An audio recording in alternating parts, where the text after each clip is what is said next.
नमस्कार दोस्तों, स्वागत है आप सभी का स्टडी विद एलजे के यूट्यूब प्लेटफॉर्म पर। आज 3 जनवरी के करंट अफेयर्स के एमसीक्यूज के बारे में अपन चर्चा करेंगे। चलिए शुरू करते हैं। पहला क्वेश्चन है, world rapid and blitz chess championship 2025 का आयोजन कहाँ हुआ? तो इसका राइट आंसर हो जाएगा दोहा। चलिए इसके बारे में अपन थोड़ा सा जान लेते हैं। वर्ल्ड ब्लिट्ज चेस चैंपियनशिप 2025 ये शतरंज के खेल में चैंपियन होती है। इसका आयोजन इस बार दोहा कतर में हुआ था। दोहा कतर में भी कहाँ पर? दोहा की एक यूनिवर्सिटी, दोहा यूनिवर्सिटी में। ये 2 वर्गों में हुआ था, एक तो पुरुष वर्ग और एक महिला वर्ग। तो ओपन ब्लीच तो पुरुष वर्ग को कहा जाता है, इसी के साथ जो वुमेन्स ब्लीच है, वो महिला वर्ग के लिए आया था। अब पुरुष वर्ग के अंदर जो विजेता रहे, वो रहे मैग्नस कार्लसन, जो नॉर्वे के शतरंज के खिलाड़ी हैं। इस चैंपियनशिप में मैग्नस कार्लसन ने नोवा वर्ल्ड चेस टाइटल प्राप्त किया है।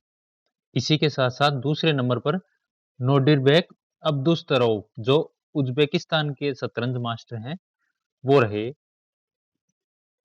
साथ ही साथ कांस्य पदक जो ब्रोंज है, वो संयुक्त में अर्जुन इरिगाइशी और फेबियानो कुरुआना को मिला। जो अर्जुन इरिगाइशी हैं, वो इंडिया के खिलाड़ी हैं।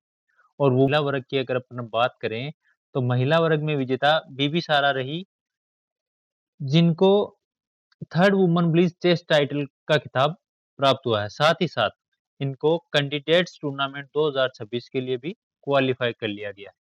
साथ ही साथ अन्ना मुजिचक उप विजेता रहे। चलिए नेक्स्ट क्वेश्चन देखते हैं। गोवा के नव घोषित तीसरे जिले का नाम क्या है? मांडवी, जुआरी, कुशावती या चंद्रपुर? तो इसका राइट आंसर हो जाएगा कुशावती।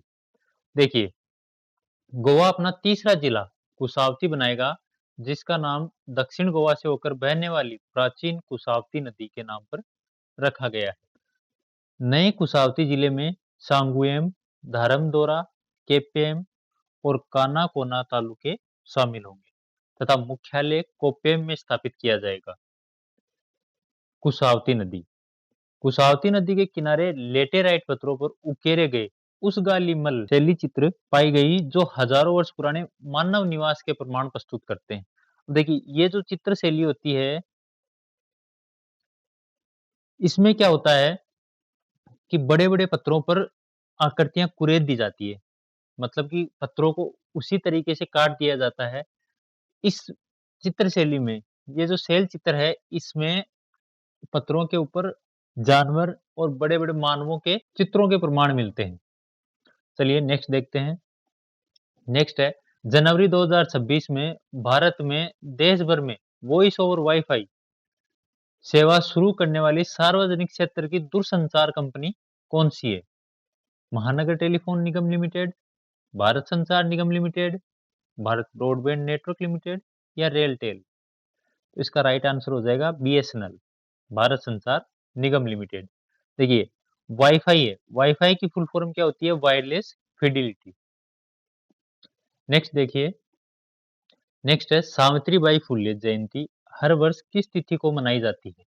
सावित्रीबाई फुले जयंती सावित्रीबाई फुले जयंती 3 जनवरी को मनाई जाती है, हर वर्ष 3 जनवरी को। अब देखिए, सावित्रीबाई के बारे में अपन थोड़ा-सा जान लेते हैं। सावित्रीबाई फुले, जिनका जन्म 3 जनवरी 1831 को हुआ, भारत की प्रथम महिला शिक्षिका थी, फर्स्ट महिला टीचर। और उन्होंने 1848 में 1848 में पुणे में अपने पति ज्योतिराव फुले के साथ मिलकर बालिकाओं के लिए पहला विद्यालय स्थापित किया।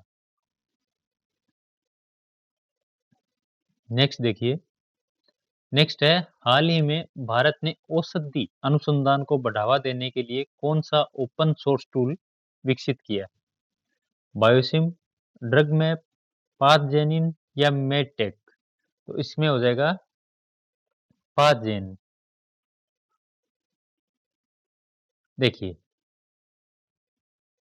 पाथजेन भारत के विज्ञान एवं प्रौद्योगिकी मंत्रालय द्वारा विकसित एक open source computational biology software है, जो दवा प्रोटीन अंतःक्रिया का सटीक सिमुलेशन कर दवा की स्थिरता और प्रभावशीलता का विश्वसनीय अनुमान प्रदान करता है।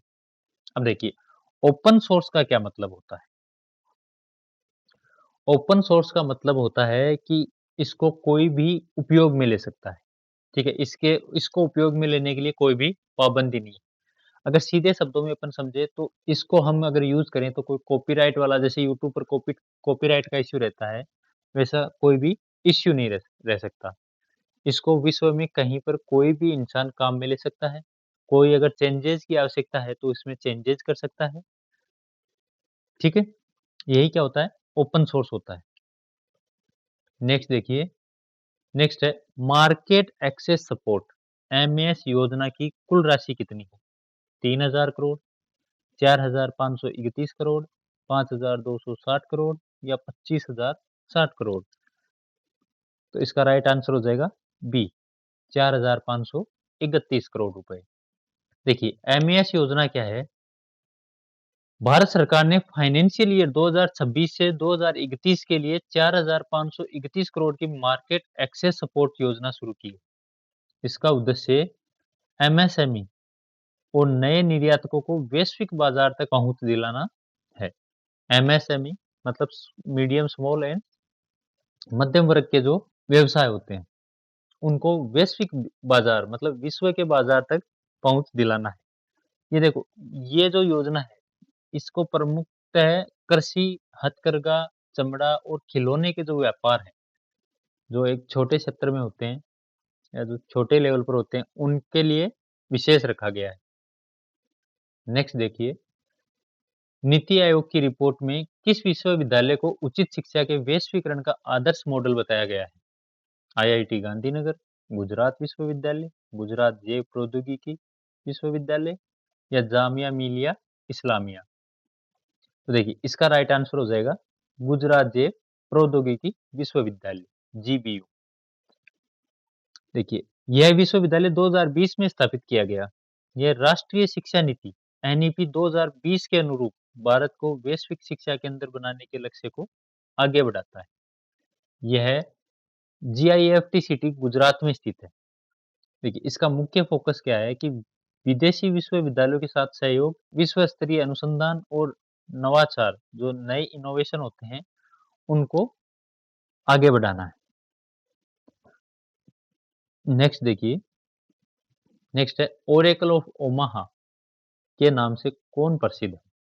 Elon Musk, Jeff Bezos, Warren Buffett या बिल गेट्स? तो इसका राइट आंसर हो जाएगा वॉरेन बफेट। देखिए, वॉरेन बफेट वॉरेन बफेट को उनकी असाधारण निवेश समझ और दीर्घकालिक रणनीतियों के कारण ओरेकल ऑफ ओमाहा कहा जाता है। लगभग 6 दशकों का मतलब 60 साल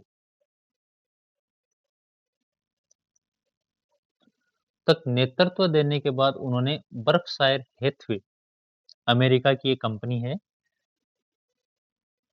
के सीईओ पद से इस्तीफा दे दिया। इनकी आयु अभी वर्तमान में देखी जाए तो 95 वर्ष है। साथ ही साथ जो नए सीईओ पद के लिए जिम्मेदारी ली है, वो हैं ग्रेग एबेल। वॉरेन बफेट अब भी कंपनी के चेयरमैन बने रहेंगे। तो आज के करंट अफेयर में इतना ही। इस क्लास की पीडीएफ आपको स्टडी विद एलजे के टेलीग्राम चैनल पर उपलब्ध हो जाएगी। तो चलिए, आज के लिए इतना ही। जय हिंद, जय भारत।